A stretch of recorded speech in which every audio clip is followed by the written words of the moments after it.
За сайн байцгаана уу. За өнөөдрийн манай зочноор сэтгцийн эмч за мөн сайн дураараа ярианы клубыг эхлэн ажиллаулдаг Гантлага гэдэг залуу оролцож байгаамаа. Бид хоёр өнөөдөр болохоор гадаад хэл тэр дундаа англи хэлний талаар хэрхэн сурах вэ гэдэг талаар ерөөхдөө ярилцлага өгнө. За сайн байна уу Гантлага? Сайн байна уу. За яриараа эхлэхээс өмнө өөрийгөө товчхон танилцуулаач. За би Хөвсгөл аймагт төрж өсөөд ерхий боловсролын сургуулаа бол тэнд төгсөөд 2006 онд бол анагаах ухааны их сургууль буюу эрүүл мэндийн шинжилгээ ухааны сургуульд бол хэмчээр суралцахаар ирсэн. За тэгэхээр 6 жил анагаахт сураад түүнээс хойш сэтгцийн хэмчээр суралцаад одоо сэтгцийн эрүүл мэндийн үндэсний төвд сэтгцийн хэмчээр ажиллаж байгаа. За ямар гадаад хэл судалдаг вэ? Ямар гадаад хэл судалж байна одоо? За би оюутан байхдаа 2 жил Франц хэл үзэж байсан. За тэгээд одоо 2 жил үзээд бол орхисон байгаа. 13 оноос хойш бол англи хэлийг бол их эрчимтэй үзэж байгаа. 4 жил. Тийм 4 жил болж байгаа. Тасардгүй. Богино хугацаа шүү дээ. Тийм богино хугацаа. Тэгтээ яг хөө сүүлийн 4 жилийг бол өдөр болгон англи хэлээ сайжруулахад бол хийлээ. Зарцууллаа. Тэрнээс өмнө бол 10 гаруй жил бол суралцсан. Одоо бол орос хэлийг бас мэргэжлийнхэн номнуудыг ашиглахын тулд орос хэл биедан суралцж байгаа. Яриа сонсгол дээрээ бол одоогонд ажиллаагүй. Уншиж үгийн сангаа баяжуулахад бол төлөв анхаарч байгаа. За англи хэл бол миний ягарахгүй амьдралын нэг хэсэг. Өдөр болгон англи хэлээр бол ямар нэг юм хийдгээ. За жимд явахаас гадаа бас тарихны жим хийж лээ. За тэгээд гадаад хэл судлахын зорилго таны хувьд юу вэ? Хүн болгол өөр өөр гэдэг л да. Таны хувьд бол одоо зорилгыг юу гэж тодорхойлж байна? Ер нь гадаад хэл сурах юм. За гадаад хэлийг бол ерөнхийдөө багаж хэрэгсэл гэж боддог. Ер нь одоо бусдад харилцах, мэргэжил мэдлэгээ дээшлүүлэх. Дээрэс нь ер нь бол сонирхолтой амьдрахыг хүсдэг. Тийм учраас бол хэл үзээд тэрүүгээр дамжуулаад бусад мэдээллийн их сурвалжаас мэдээлэл авах. Тэгэхээр биднэрт бол интернет гэж нэг сайхан орчин байхад бол англи хэлтэй байгаа хүн бол хинтээж хаанч одоо харилцаа холбоо үүсгэн энэ их мэдээллийн 900-д бол өөрт хэрэгтэй мэдээлэл олж авах. Тэгээд ер нь бол бусдад тусалж одоо ямар ч хэлээр ажиллах хэл бол зайлшгүй нэг хэсэг нь болчихоо явж байгаа. Тийм, тэлгэх хөө. Тийм учраас бол ер нь амьдралыг их сонирхолтой болгоё, илүү их юм сурч мэдээ, бусад хүмүүстэй харилцаа холбоо тогтооё. Зөвхөн монгол хүмүүс шүү дээ. Тийм зорилгоор хэлийг үзэж байгаа. Зарим хүмүүс ч нөгөө хэлийч нөгөө шалгалт өгөнд бол зорилго тавьдаг тийм ээ.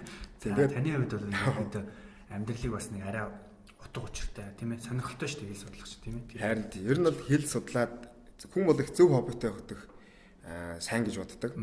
Тэгэхээр бид нар бол залуу хүмүүс байна. Ялангуяа энэ монгол хүмүүсийн хэл сурахад тулгарч байгаа бэрхшээлд нь бол тодорхой хэмжээгээр бас туслах, дэмжих, тэгээд сайн туршлага хуваалцах зорилгоор бол одоо хэлийг дандаа бөөндөө сураа явж байна л да. Одоо клубийнхаа хамт олонтой.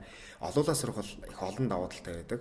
За ганцаараа бол үзэж байгаа хүмүүс ч олон байна. Сургалтын төв сууж байгаа ч хүмүүс олон байна. Дуртай үзэж байгаа, дургүй үзэж байгаа. Ер нь бол маш олон төрлөөр хүмүүс бол үздэг тийм. Арга зам. Ягаад бол хүн болгон өөр шүү дээ. Давтагдчихгүй учраас хүн болгонд таарах одоо арга барил, нөхцөл байдал гэдэг чинь өөр тийм ээ. За одоо бид нар чи монголчууд монгол хэл бол маш чухал. Тэгээд энэ ямар ч хэлээр сурч ирсэн. Одоо ялангуяа англи хэл, монгол хэл хоёрын хоорондоо харьцуулбал тийм ээ. Ямар онцлогтой вэ? Юм тавчхандаа. За тэгэхээр нөгөө англи хэл, монгол хэл хоёр бол өөр өөр гэсэн онцлогтой. Гэхдээ англи хэл яагаад их чухал байгаа юм бэ гэхээр нэгдүгürt бол олон улсын хэл. Бид нар ямар ч үндэстэнтэй, ямар ч одоо арьсны өнгөтэй, ямар ч тий дэлхийн аль ч өнцөг болонд очсон энэ англи хэлээр бол хүмүүстэй холбогдох боломжтой байгаа. Бид нар бол монгол хэлээ бас их эрхэмлдэг. Яагаад гэхээр хүний хөгжил ер нь бол бидний суур хүмүүжил бүх зүйл бол яг төрөл хэл дээр явагддаг. Тийм учраас бол сэтгэлгээ өгдөг хүн чанар те одоо энэ байгалийн энэ нүүдэлчин ард түмний соёлтой холбогдсон холбоотой зүйл эцэг их одоо энэ ахмадуудаа хүндлэх те сурч боловсрох гэдэг энэ маш үнцэнтэй юмнууд бол биднэрт монгол хэлээр дамжигдж явагдсан учраас бол бүр судалгаа үдээ хүний тархины монгол хэлийг хариуцсан төв болж монгол хүний хувьд бол хамгийн их зайг эзэлдэг. хамгийн их зайг эзэлдэг гэж байгаа. За англи хэл сураад эхлэх гэдэг бол тархинд нэг жижигхэн голомт үүсч эхлэх гэж байгаа. Ярианы, сонсголын, бичгийн одоо сонсголын гэ тэ сонсох, ярих, бичих, унших гэдэг. Тэгэхээр жижигхэн одоо цэг төдийд ингээл нэг цөөн хэдэн мэдрэлийн сүдэ ажиллаж эхлэв. За ингээл давтаад ах тусам нөгөө хэмжээнд томроод боломжийн болоод ирэхээр нэг хүн харилцан яадаг болоод ер нь юмыг хэлд орно гэж ер нь ойлгож болно. Монгол хэлийг бол төрсэн цагаас өнөөдөр хүртэл бид нар үтсэн учраас хамгийн их одоо маш сайн сурч чадсан хэл. Гэхдээ бид нар бол уран зохиолын ном унших, ер нь бол одоо өөрт хэрэгтэй мэдээллийг их хэлээрээ авч явах нь бол маш их чухал гэж боддог. Тэгээ бид нар бол манай одоо өвөг дээдс их мундаг хүмүүс байна те. Шинэ Эренчин Бямбаа, Бямби Эренчингой бол 17 хэлийг бол мундаг сурсан. Орос хэлийг бол орос хүнээс 100 оростой би мэтгэлцэхэд 99-ээс нь бол би илүү гарч чадна гэж хэлжсэн чинь. Чойловсон ч багш байна. Энэ хүн бол 13 хэлийг бас мундаг сурсан. Ийм олон хүмүүс одоо бидний генэнтэй бидний энэ монгол хүмүүсийн энэ генд бол их чадвар байна гэдгийг бидэрт их урам зориг өгдөг л дөө. Эдгээр хүмүүс тэдний хэл загсан зүйлийг бид нэр хэрэгжүүлэхийн төлөө хүн болгон ер нь бол тодорхой хэмжээнд хичээх хэрэгтэй гэж боддог. Би зүгээр ингэж бодож байгаа байхгүй юу? Англи хэл бол бусд одоо хэлүүдийг бодвол илүү хүмүүс сурахад амархан хэл юм уу да, тийм ээ? Арай нэг хүлээж авах ч юм уу, тийм үү? Монгол хэлтэй харьцуулахад тэгж хараад байгаа юм. Тийм, гадаад хүн монгол хэлийг сурна гэдэг бол хэцүү юм байна. Айгүй хэцүү тийм. Бид нар болохоор англи хэлийг сураад баг ялагдахгүй сурчаад байдаг. Тийм ээ, тэр их сан, тийм ээ? За, таны одоо энэ хэл сурж байгаа онцлог 3 арга барил яг юу вэ? Яг тодорхойлж хэлвэл. За 13 оны 6 сарын 15-нд бол би одоо магадгүй сүүлийн одоо тий бүр шантраад ингээд хайчаад ингээд бусад хичээлдээ болоод байдаг. Хилэн дээр болохоор л байдаггүй. Их стандартаа бол гайгүй байсан. Тест мэст өглөхтэй бол ингээд гайгүй онцгой завчдаг. Тэр өдрөөс эхлээд ер нь бол энэ чихээ онгойлгоно гэдэг үл их чухал юм байна гэд. Ерөөсөө сонсгол дээр төвлөрч эхэлсэн. Тэгэл нөгөө том шалгалт өгмөх гэдэг айгүй олон зорилгоо бүгдийг нэг төр хоошин тавиад. За би зүгээр өөрийгөө одоо ингээд чөлөөлөөд зүгээр л сонсъё. Сонсож эхэлсэн. Хүчлэхгүй. Тий. Зүгээр л сонс. Хоёрдугаар тэнд бол юу байсан гэхээр өдөр болгон хийх гэж. Хамгийн багадаа би 30 минут гэж төлөвлөөд өдөр болгон. Тэр үед нэг мессеж, нэг мэдээллийг би авсан байсан л да. Хүн өдөр болгон дунджаар нэг цаг, багадаа нэг цаг сонсоод 6 сар явахад чихэн онгоогоол, тий амнаас нь ингээл англи үг, гадаад үг ингээл гараал тий. Ингээл ярьж эхэлдэг гэдгийг сонсчод би тэнд айгүй их тий ач холбогдол өгчээсэн байхгүй юу.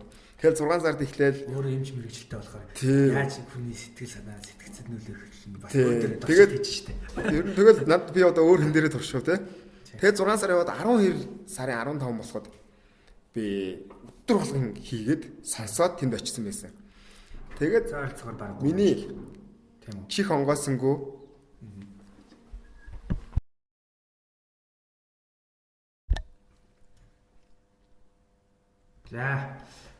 За гадаад хэл судалж байгаа таны одоо онцлог 3 арга барил нь юу вэ? За тэгэхээр 2013 онд бол би нэгэн англи хэлний багштай уулзсан. За тэр хүн бол монгол эмэгтэй байсан. Надад юу гэж зөвлөсөн бэ гэхээр би бол ер нь хэл сурах гэж их олон жил одоо оролдож байгаа. Сансандаа хүртэл үр дүн хүрч чадахгүй байна. Инээсээ болоод их стресстж байна. Ажил амьдрал дээр аль алинд нь те ер нь хэл хэрэгэл одоо нэхэд чи сонсож чадвал чи сурч чадна гэдэг энгийн тийм үгийг надад тайлбарлаж өгсөн. Өмнө нь бол энэ тухай сонсч байсан ч гэсэн би тэгж их ач холбогдол өгж байгаагүй. Толгоонд ингэж тэр өдөр бол ерөөсөө л оройр юм орлоо гэдэг шиг те.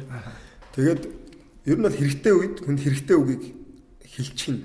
Хэрэгтэй үед хэрэгтэй үгийг сонсно гэдэг бол тийм их одоо том загас барьсан юм шиг л мэдрэмжтэй загасчнаар бол амар том. Өдөр болгон тийм тохиолдол байхгүй. Тэрийг ашиглаж чадж гэнэ гэдэг бас нэг том асуудал. Би тэр өдөр бол одоо дахин нэг ухаарл авсан. Ер нь бол хэл сурахад би оройтойг юм байна. Би сонсож чадвал сурч чадах юм байна гэсэн. Тэр цаг мөчөөс эхлээд ерөөсө сонсох дээр ажилласан. Хоёрдугаарт бол хоёр дахь дадал. Нэгдүгээр бол ерөөсө тасалдгүй сонсох. Хоёрдугаар бидэнд нийгэм хэрэгтэй. Нийгэм гэдэг бол хамт олон хэрэгтэй. Таныг дэмждэг, харилцах хэрэгтэй. Таныг дэмждэг, таныг ойлгодог, танд урам хайрладаг ийм хүмүүсээр өөрийгөө хүрээлүүлэх, эсвэл тийм хүрээлэлд орох. Тэрний идэвхтэй нэг гишүүн байх гэж байгаа. Сүүлийн бөгөөд хамгийн чухал арга бол юу вэ гэхээр тухайн зүйлээсээ таашаал авах. Хийж байгаа зүйлээсээ сайхныг мэдрэх. Хийж байгаа зүйлийнхаа өөрийнхөө дээр ахис дэвшлээс урам зориг авах гэдэг бол хамгийн чухал. Тийм учраас миний хувьд бол одоо 3 зүйл гэдэг учраас хамгийн чухал 3-ыг хэллээ. Дээрэс нь хэл сурна гэдэг бол амьдралаа өөрчлөх том боломж гэж хардаг байсан. Зүгээр нэг хэдэн үг зэжлэл дөрөв үзэл хэдэн тест бүглэх биш. Энэ бол хүн өөрийгөө өөрчлөх маш том боломж. Ашиглах таам биш. Хэлийг ашиглах таам биш тийм ээ. Тийм, хэлийг ашиглах таам биш. Хэл сурах процессор дамжуулаад хүн бол одоо амьдралыг харах үнцэг, өөрийгөө хөгжүүлэх, амьдралын сайхныг мэдрэх боломж бол их нээлттэй болж ирдэг гэж байна. Яг энэ дээр тулгуурлаад ингэж асуух гэдэг л дээ. Хэлийг одоо хүмүүс чинь хэлийг одоо юунд ашиглаж байгааг л асууж байгаа шүү дээ тийм. Тэнгүүл ихэнх хүмүүс ажилдаа ашигладаг гэдэг тоххой. Тэгээ таны бодлоор бол хэлийг одоо илүү одоо юунд ашиглаж байна вэ? Ашигладаг вэ гэж. За тэгэхээр өмнө нь бол одоо ингээд гадаадд сурна те эсвэл нэг одоо шалгалт өгөн ч гэдэм үү ийм нэг хайрцагдаг юм л те цөөн хэдэн шалтгаанаар сурж байсан бол сүүлдээ бол юу гэж бодож юм бол энэ бол дэлхийдээ холбогдох боломж, дэлхийгээс суралцах боломж. Нөгөө талаар гэх юм бол өөрийгөө бусдад харуулах, Монгол орноо бусдад таниулах, өөрийнхөө салбартаа өөрийгөө харуулах аюу тум боломжийг гаргаж байгаа. Хоёрдугаар гэх юм бол таньдаг хүмүүстэй найз нөхдөд хамт олондоо хөрөнгө оруулалт. Тэ? Тэгэхээр би бол одоо энэ бүх цаг үеийн туршид өнөөдрийн бидний байгаа шиг юм боломжтой нөхцөлд амьдарч ирсэн хүмүүс хаач байхгүй байхгүй. Бид нар бол үнэхээр гайхамшигтай боломж байвал боломж юу гэдэг ерөөсөө ийм төсөөлхийн аргагүй юм сайхан юм дээр амьдарч байгаа хүмүүс тэдгийнхээс ойлгохгүй байгаа. Харж чадахгүй байгаа. Харж чадахгүй байгаа. Тийм. Яг гэвэл бид нар төрөхөдл юм байсан. Эренчугай шорон тухтай Франц хэлийг сурсан байдیں۔ Тэгэд Азар ингээд хоёргууд ингээд ном шатааж ахт нь Эренчугай юу гэсэн бэ гэхээр нэг бүх сарч цаас эрэхтэй гэж хэлээд нэгэн Орос хэлээс Франц хэл сурах ном олж авсан байгаа байхгүй. Дэрэн дураа хийсэн. Тухайд бол Франц хэлийг үзнэ энэ гэх юм бол уучлаарай штэ. Франц гэж байдаг ч юм уу гэх үү гэдэг. Тухайд бол гадаад хэл сурах бол ерөнхийдөө 20-той байсан тий.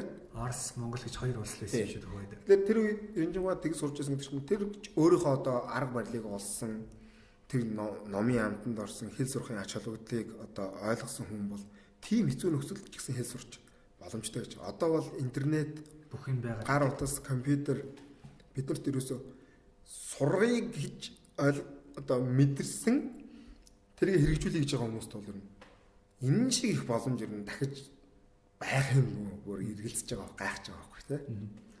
За.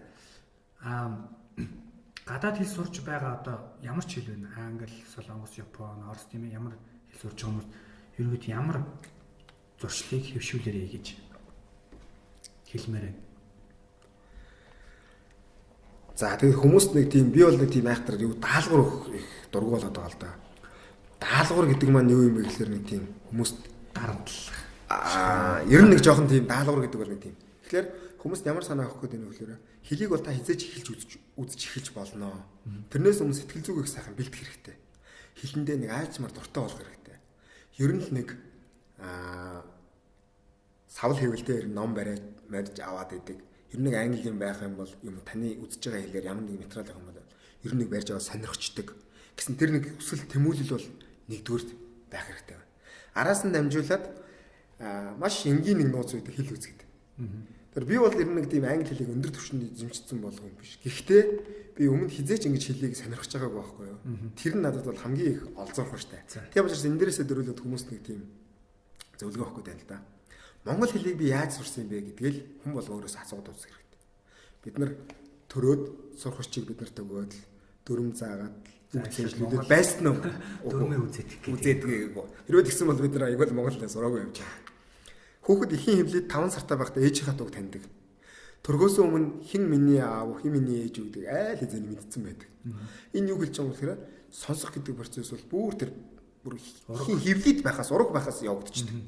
Хүн дунджаар нэг нас ой хагас тий хүртлээ 2 нас хүртлээ итгэвтэй сонсдог. Би бол нэг сүүлийн хэдэн жил одоо хэл сонирхоод гиснээс хойш ер нь хүүхд эцэг эхчүүд хүүхдтэй яаж монгол хэлийг заадаг вэ гэдгийг анзаарах хичээдэг болсон. Тэгэхээр их сонирхолтой юм харагдаж байгаа байхгүй. Маш итгэвтэй заадаг. Бүр за миний хүү үлсэж гэнэ үү? Ээжтэй хайртай юм уу? Тэ? Даарч гэнэ үү? Юугаар тогломоор байна? Юу идмээр байна? айгүй идэвхтэй заадаг, бүр ажилдаг. Тэгтээ тэр хэл зааж ийн гэдгээр нэг хүмүүс хардаггүй. Хүүхдүүдтэй харилцах тэр явцдаа бол монгол хэлийг аюул сайн заачдаг. Хэрвээ тэр хүүхдүүдийг монгол хэлээр ярьдаггүй орчинд байлгаад өсгөх юм бол тэр хүмүүс тэгж уруу тархин хөгжиж монгол хэлийг эзэмшихгүй. Тэр энд энгийн нууц байна. Тийм учраас хүн болгон өрөөсөө би монгол хэлийг яаж сайн сурсан юм бэ? Би монголоор ярьж чадчих байна. Бичиж чадна. Сонсоод ойлгоно. Ном уншина. Тэрийг л би хэлмээр байна энэ дээр. За хөвшүүлэх тал гэвэл ерөөдөө монгол хэлийг яаж сурсангаа бодоод үзчих хэрэгтэй юм. Тэгээд араас нь бол сонсох гэдэг явна. Унших гэж явна гэж байгаа. Тэгээд ярих, тэгээд хамгийн сүүлд нь бичих тийм. Яг энэ хоёул энийг ярилцсан.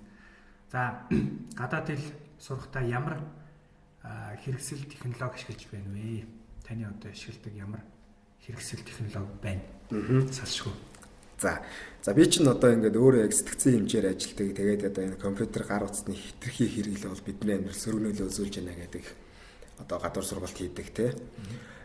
Энэний цаана юу хэлээд байвал хүн болгон би энэ технологийн дэвшлийг өөртөө ашигтайгаар хэрэглэж чадчихна гэдэг бол зөв хэрэглээг илэрхийлдэг. Тэгээ би чинь өмнө Nokia утас барьдаг байлаа. Тухайн үед бол одоо BBC, Voice of America гэдэг хоёр радио бол Улаанбаатарт бол явдаг. Тэрүүгээр бол анх сонсох татлаа аюул хөвшүүлж байсан. Тэгээд одоо бол би одоо Samsung-ийн S5 барьж байна. Яагаад энийг барьж байгаа вэ гэхээр ер нь миний одоо сонсох хичээл, үзэх хичээл юмнуудыг энэ дотор хийгээд живч аваа явж байхад бол сул цаг аюул ажиллах боломж гардаг. Тийм учраас би ухаалгаар ашиглахыг хичээж байна. За хоёрдугаар интернет. Интернетэд байх хугацаанд бол би ингээд гадуур явахдаа юм интернетэд ордггүй л дээ. Утас бол гэртээ ирэх ажил дээр очих. Wi-Fi-тэй газар тий. Тэнд бол шаардлагатай юмнууд ингээд татаад авчдаг. За тэгээд хэл үзэж байгаа хүн бол ер нь нэг тийм сул цаг гээд гарахаа болчт юм лээс үлдээ. Тийм зав гарах юм бол ер нь л өгөх үзчих гээд байдаг юм хвшил рүү орчиж байгаа байхгүй. Тийм учраас бол ухаалаг утас, интернет, компьютерийг бас нэлээд сайн ашигладаг. Гэхдээ ноутбук хасаагаад юм унших, фэйсбүүкийнхаа одоо энэ группийг хөтлөх гэдэг. Ер нь бусдын адил. Гэхдээ илүү төвлөрч эднийг ашиглахыг хичээдэг. Фэйсбүүкийг бүрдэмд ашиглах гэж. Яг өөртөө хэрэгтэй аппликейшнуудыг татаж аваад одоо сонсдог одоо подкаст ч юм уу тийм хичээлүүдийг ч юм уу татаж аваад тэрийг ингээд хөвшүүлээ сонсдог тийм үү. Энэ дээр дахиад нэг юм хэлчихье. Олон байх шаардлагагүй. Заавал нэг олон төрлийн юм сонсох гэдэг шаардлагагүй. Таны мэдээлэл авдаг их сурвалж чинь цөөхөн байж болно. Тэрэн дээрээ олон таталтайгаар төвлөрөх хэрэгтэй гэж зөвлөмөр. Тийм учраас хүмүүс ээж нөө өөрийнхөө ашигладаг тэр зүйл дээрээ сайжирталт автахад бол тэргүй бол яг бусад хүмүүсээс хоцорчихгүй одоо би зөв аргаар явж байгаа болов энэ зөв болов гэж бодох хэрэггүй. Яг тэрэн дээрээ төвлөрөөд ашигладаг тэр их сурвалжууд дээрээ илүү төвлөрүүл үр дүнтэй болов гэж бодож байна. Одоо нэг ямар ч хэлэнд бол нэг дөрвөн чатар байгаад байгаа шүү дээ. Сонсох, унших, ярих, бичих гэдэг. Тэгээд одоо болохоор ямар ч хэлийг сурахдаа бид нэр дээрээс нэглээд байдаг тийм ээ. Одоо ингээл шууд л бичиж эхлээл. Тэгэл бичсэнгүүтэл шууд хүчээр ярих гал тий. Юус унших явагдахгүй тий. Бичсэнгүүтээ тэрэн дээрээ төрөлөөл ярина гэж үзээд байдаг. Магадгүй зарим хүн төрлийн хүмүүс тэр тохирдог арга байж магадгүй. Гэхдээ нийтээрээ бол масараа бол тэр арга бол тохиромжгүй. Тэгэхээр энэ дэр гэхлээр энэ одоо сонсох, унших, ярих, бичих гэсэн дөрвөн дарааллыг тус бүрт нь яаж хөгжүүлж байна вэ? Сонсох чадвар одоо хөгжүүлэхдээ юуг анхаарах вэ? За тэгэхээр нөх хэл сурахад нэг юм орц гарцын зарчим биш байдаг юм лээ. Би тэрийг бол бас олж номноос олж үзсэн. Хүний сонсох, унших бол орц. Одоо хүн гаднаас авч байгаа мэдээлэл орц. Орц хэдий их байх тусам гарцын түвшин нэмэгддэг. Их сонсоод байсан хүн бол аажмаар ярьж эхэлнэ. Уншаад байгаа хүн бол бичгийн чадвар нь, дөрмийн чадвар нь нэмэгдэж идэг. Тийм учраас хүмүүс юун дээр анхаарат гэдэг бол ярьж сумаар байна л гэж яваад байдаг. Би бол айгүй алдаатай бичдэг. Бичих чадвараа сайжруулна. Яаж ярих вэ? Яаж ярих вэ гэдэг. Гэтэл тэр түлхүүр нь өмнө нь байж байгаа байхгүй юу? Сонсох тусам таны ярих чадвар сайжирна. Унших тусам бичих юм болон тэр үгийн сан нэмэгдэж ирсэн. Тийм учраас орцоо нэмэгдүүлээ л гэж санаа зовх хэрэгтэй. Хэрвээ таны орц нэмэгдэж чадах юм бол уншиж, сонсож их чадах юм бол автоматар бичих ярих чадвар нь тэрэн дээр санаа зовх хэрэгтэй. Тэгэхээр бол нэгсэн дараа жих нүд хоёроо эхлээсээ ашиглаа л гэсэн үг шүү дээ тийм ээ. Тэгээд тэрний дараа ам болон гар хоёр чаа энэ ажиллаад ирэх. Энгийнээр бол ерөөсөө тийм. Ийм энгийн философик би тэгээд энэ боловсролын системд нэг жоохон шимжлэл талтай. Би ч гэсэн тэгж Ялангуяа хэл сурах дээр. Би бол тэгдэг байхгүй нэ англиар хүүхдэд тэгдэг. If you want to improve your English, you have to forget your weekend and summer vacation.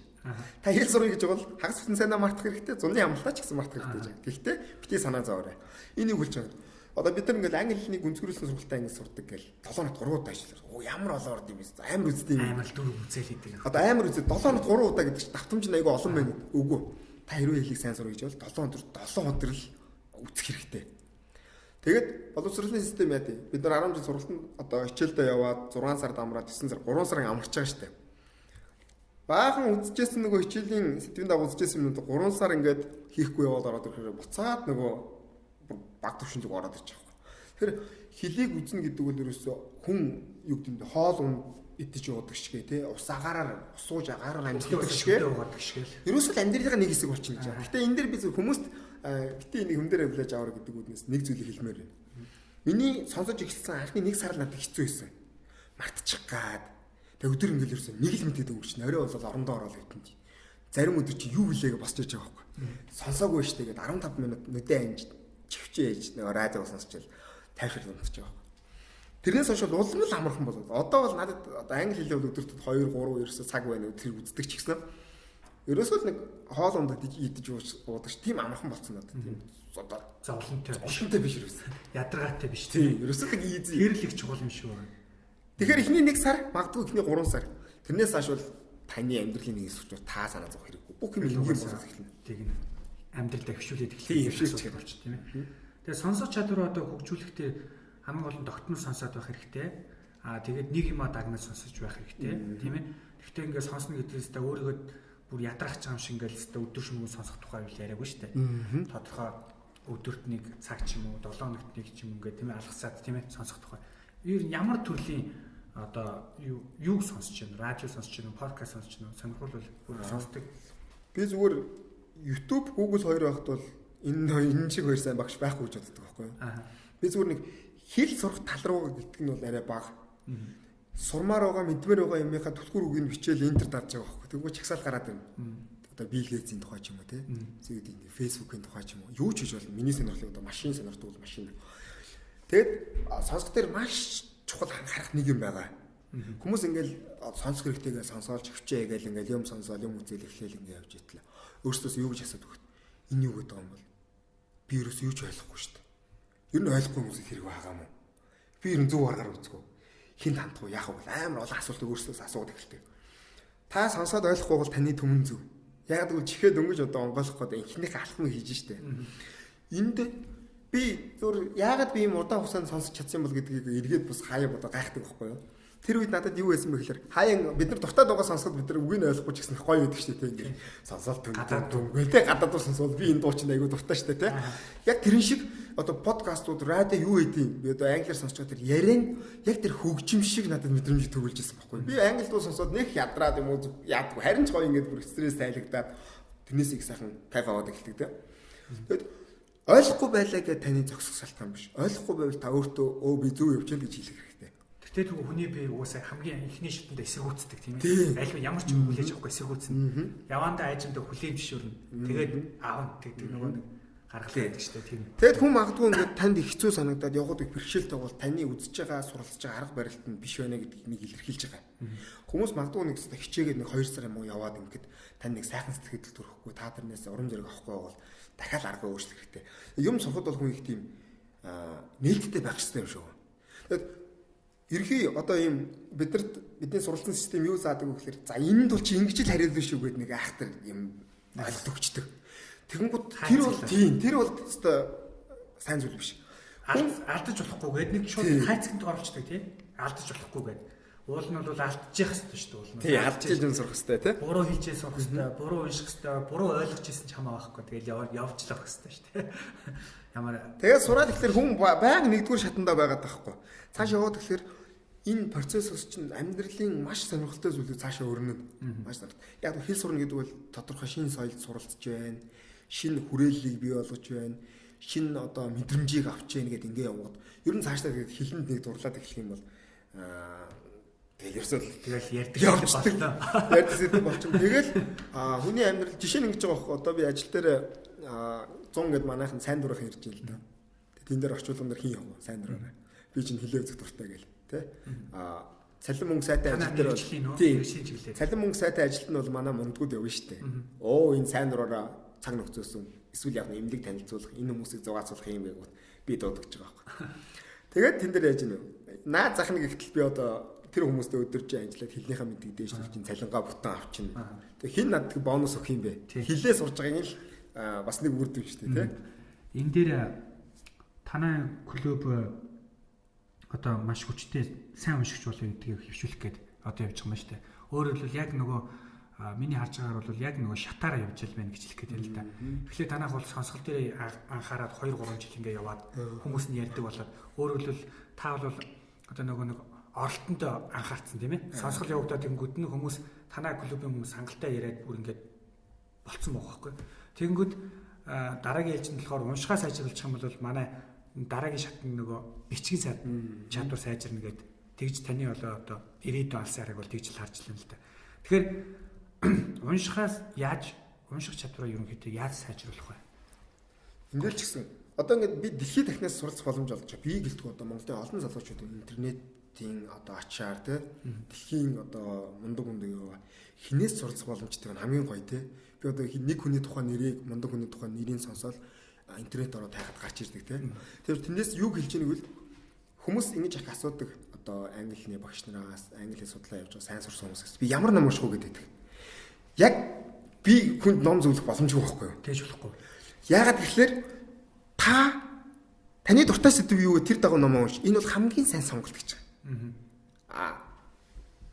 Ерөөсөө энэ ингийн та яав сонирхдаг тэр дагуу ном унш. Тийм мал унш. Тий. Тэр дагуу унш.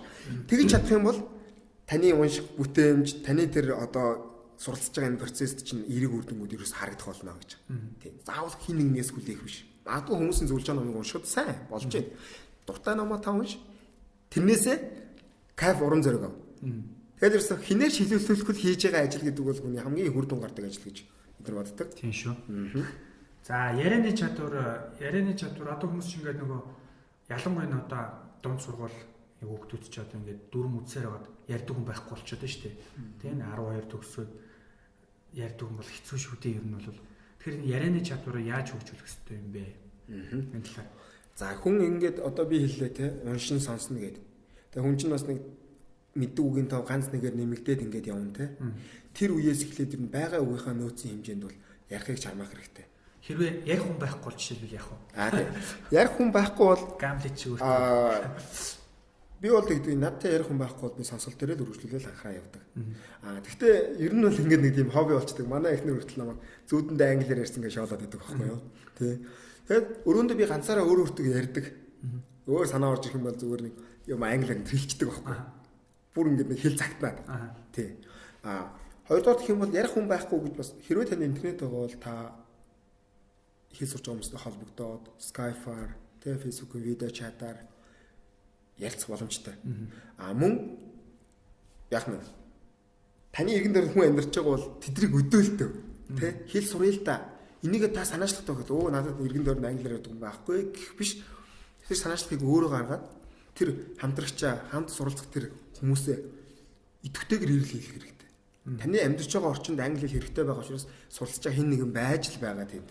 Тэрийг та олж найзууд болж харилцаа холбоо үүсгээд хамтдаа яах нь. Яг бид нар азралтай амьдрыг гэсэн бас ерөнхий юм хүн болгоныг дэвшүүлдэг зорилготой. Гэхдээ бид нар энийг арай өөрөөр хардаг.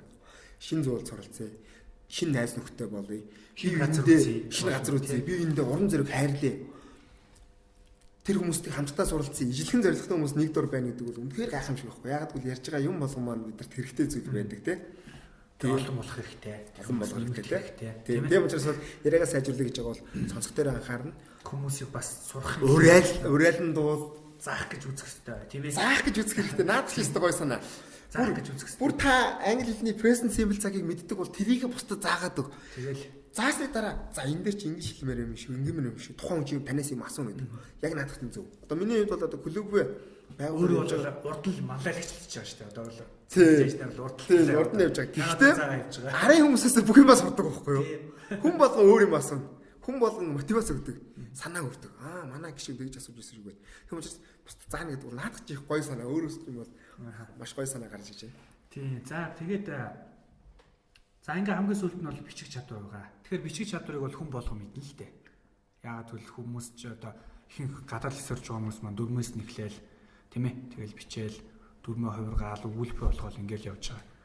Тэгэхээр бичих чадвар гэдэг бол сэтгэлгээний чадвартай холбоотой юм уу гэж бодоод байдаг байхгүй юу? Тэр өөрийнхөө бодож байгаа оюун ухаанд бодож байгаа зүйлээ цаасан дээр ингээд тэр улсынх нь хэлээр ингээд буулгана гэдэг чинь магадгүй сэтгэл магадгүй ч биш ерөнхийдөө сэтгэлгээ шүү дээ тийм ээ сэтгэлгээр бич. Тэгэхээр яаж одоо бичих чадварыг сайжруулах боломжтой вэ? Ер нь таны бодлоор яаж бичих чадварыг сайжруулж байна одоо? За тэгэхээр би бол нэг бичих чадвар дээр бол нэг автор их туршлага гэж байхгүй. Гэхдээ одоо дараалал явж байна л да.